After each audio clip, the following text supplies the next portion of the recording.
Hello বন্ধুরা, মৈনাক চলে এলাম নতুন একটা ভিডিওতে।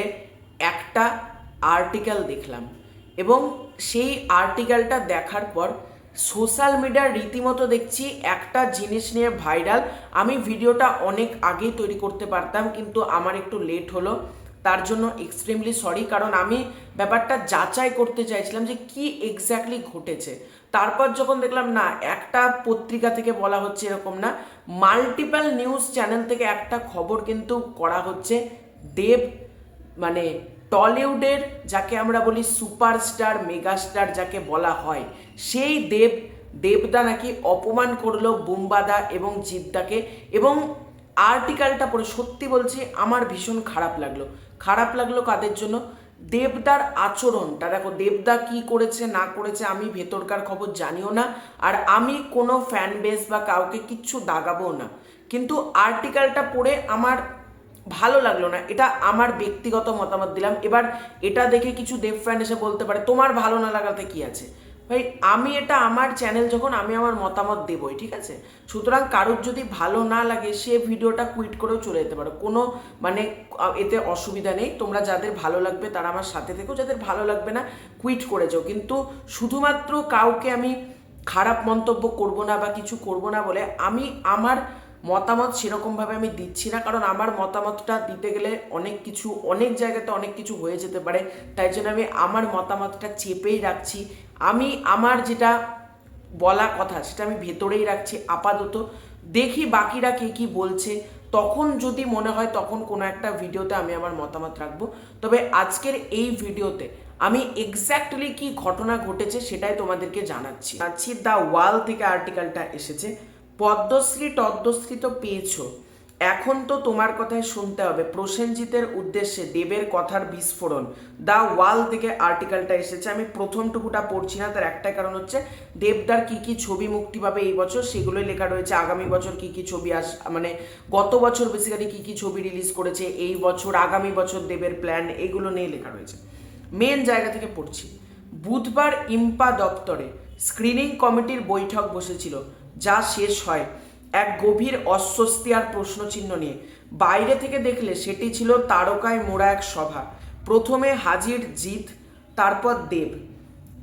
একে একে পৌঁছন প্রসেনজিৎ চট্টোপাধ্যায়, ঋতুপর্ণা সেনগুপ্ত, শ্রীকান্ত মহতা, নীলরতন দত্ত, বাবলু দামানি, নিসপাল সিং রানে, রানা সরকার, বনি সেনগুপ্ত সহ টলিউডের প্রথম সারির সব মুখ। সভার নেতৃত্বে ছিলেন পিয়া সেনগুপ্ত, ছিলেন ফেডারেশনের সভাপতি স্বরূপ বিশ্বাসও। প্রসেনজিৎ চট্টোপাধ্যায়কে ঘিরে টলিউডে অনেকের মধ্যেই সুখানুভূতি তৈরি হয়েছে। বুধবার সন্ধ্যায় ইম্পার বৈঠকের শুরুতেও তাকে সংবর্ধনা দেওয়া হয়, কিন্তু সৌজন্যের আবহ দ্রুতই বদলে যায়। বৈঠক চলাকালীন হঠাৎই আলোচনা ছেড়ে বেরিয়ে যান দেব। মুখে স্পষ্ট বিরক্তির ছাপ। বাইরে অপেক্ষমান সাংবাদিকদের সামনে তিনি সংক্ষিপ্ত অথচ তীক্ষ্ণ শব্দে বলেন, মিটিং নিয়ে বলার জন্য অনেক বড় বড় মাথা আছেন, ওনারাই বলবেন। দেবের হাসিটা তার বড় সম্পদ। তবে বুধবার মিটিং থেকে বেরোনোর সময় তার কথার ভাঁজে অসন্তুষ্টের ছাপ ছিল স্পষ্ট। সাম্প্রতিক কয়েক বছর ধরে পুজোর ছবি নিয়ে যে টানা পড়েন তা নতুন নয়। শোনা যাচ্ছিল এবছর দুর্গাপুজোয় দেব ও জিৎ একসঙ্গে সিনেমা হলে আসতে পারে। সে সম্ভাবনা নিয়ে প্রশ্ন করা হলে দেব স্পষ্ট জানান তার ছবির ক্যালেন্ডার তিনি আগেই জানিয়ে দিয়েছেন এবং সেই পথেই তিনি চলবেন। কিন্তু প্রশ্ন উঠছে ভেতরে ঠিক কী ঘটেছিল। বৈঠকে উপস্থিত একাধিক সূত্রের দাবি, আলোচনার মধ্যে দেব একাধিকবার প্রসেনজিৎ, জিৎ, পিয়া সেনগুপ্ত এবং নিসপাল সিং রানেকে এমন ভাষায় আক্রমণ করেন যা অনেকের কাছে অপমানজনক ঠেকে। কথোপকথনে স্তব্ধ হয়ে যান উপস্থিত সদস্যরা। সূত্রের দাবি, প্রসেনজিৎ চট্টোপাধ্যায় পরিস্থিতি শান্ত রাখতে একসময় বিনীতভাবে বলেন, আমরা সবাই মিলে এই স্ক্রিনিং কমিটি তৈরি করেছি, যৌথভাবে সিদ্ধান্ত নিলে তা ইন্ডাস্ট্রির ভালোই করবে। এই মন্তব্যের জবাবে দেব নাকি বলেন, আজকাল তো তোমার কথাই শুনতে হবে, কারণ তোমার ছবি এখন দারুণ চলছে, ব্র্যাকেটে বিজয়নগরের হিরে লেখা। তার ওপর আবার টদ্মশ্রী পেয়েছ। টদ্মশ্রী শব্দটা পদ্মশ্রী তথা পদ্ম সম্মানের জন্য অপমানজনক। তার উপর সংসদীয় রাজনীতিতে থাকা কোনো নির্বাচিত সদস্য যদি তেমন কথা বলেন তাহলে তাতে স্বাভাবিক খারাপ লাগাটা তোলে। এর উপর আবার কথাটি প্রসেনজিৎ চট্টোপাধ্যায়কে উদ্দেশ্য করে বলা হয়, যাকে বাংলা চলচ্চিত্র শিল্পে এখনো সকলে ইন্ডাস্ট্রি বলে মর্যাদা দেন। বাইরে থেকে দেব তার সৌজন্য সম্পর্কে যে ধারণা রয়েছে, তদ্দশ্রী শব্দটি তাতেও জোরদার ধাক্কা মেরেছে বলে অনেকে মনে করেন। কিন্তু সে যাক, বুধবার সন্ধ্যায় ওই এক শব্দব্রহ্ম অনেকেই হতভম্ব করে দেন। কেউ কেউ মনে করেন প্রসেনজিতের পাল্টা কিছু বলা উচিত ছিল।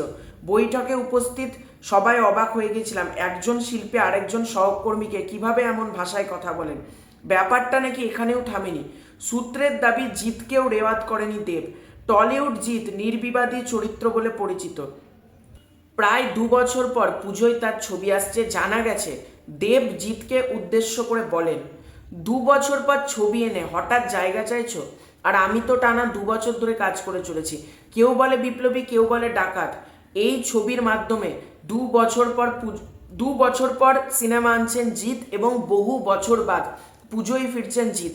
তা নিয়ে দেবের এমন মন্তব্যে তিনি গভীরভাবে অপমানিত হন বলে দাবি। বৈঠকে উত্তেজনা আরও বাড়ে পিয়া সেনগুপ্তের সঙ্গে কথোপকথন। দেব বলেন, পিয়া সেনগুপ্ত প্রযোজনা করেন না, অথচ প্রোডাকশন নিয়ে কথা বলছেন। পিয়া জবাব দেন, আমি প্রযোজনা করেছি কিনা তা আমার ছবিগুলোই তো বলেছি। উত্তরে দেবের মন্তব্য, তাহলে আমার সেটা জানা ছিল না। একইভাবে সুরিন্দর ফিল্মসের সঙ্গে নিসপাল সিং রানেও বাগবিতণ্ডায় জড়ান দেবের সঙ্গে, যা প্রযোজককে স্পষ্টভাবে ক্ষুব্ধ করেন।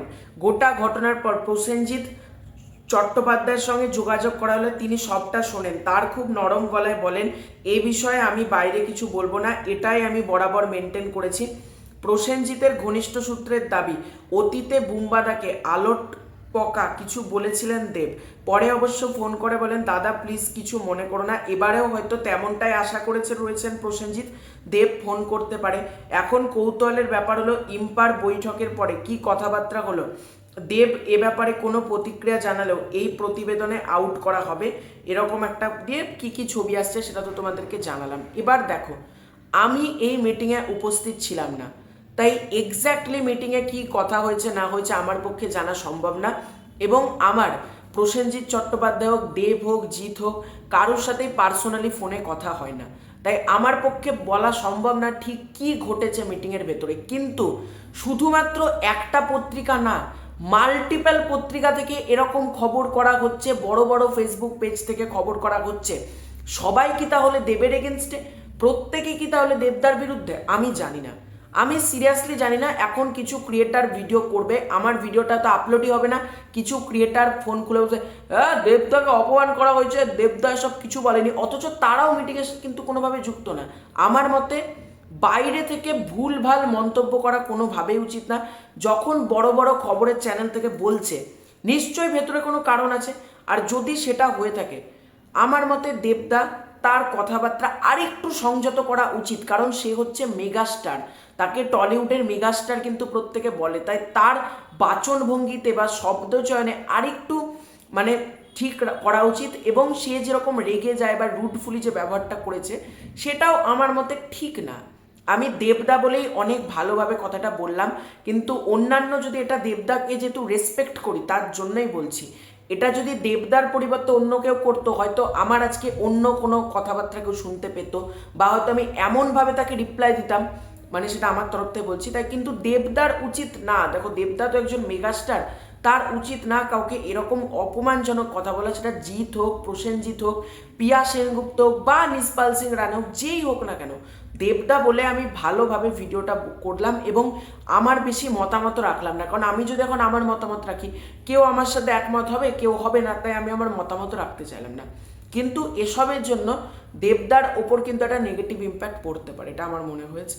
তো তোমাদের পুরো ব্যাপারটাকে নিয়ে কি মতামত কমেন্ট করে জানিও। চ্যানেলে প্রথমবার হয়ে থাকলে সাবস্ক্রাইব করে দিও। খুব শীঘ্র দেখা হচ্ছে নতুন কোনো ভিডিওতে, ততক্ষণের জন্য বাই বাই।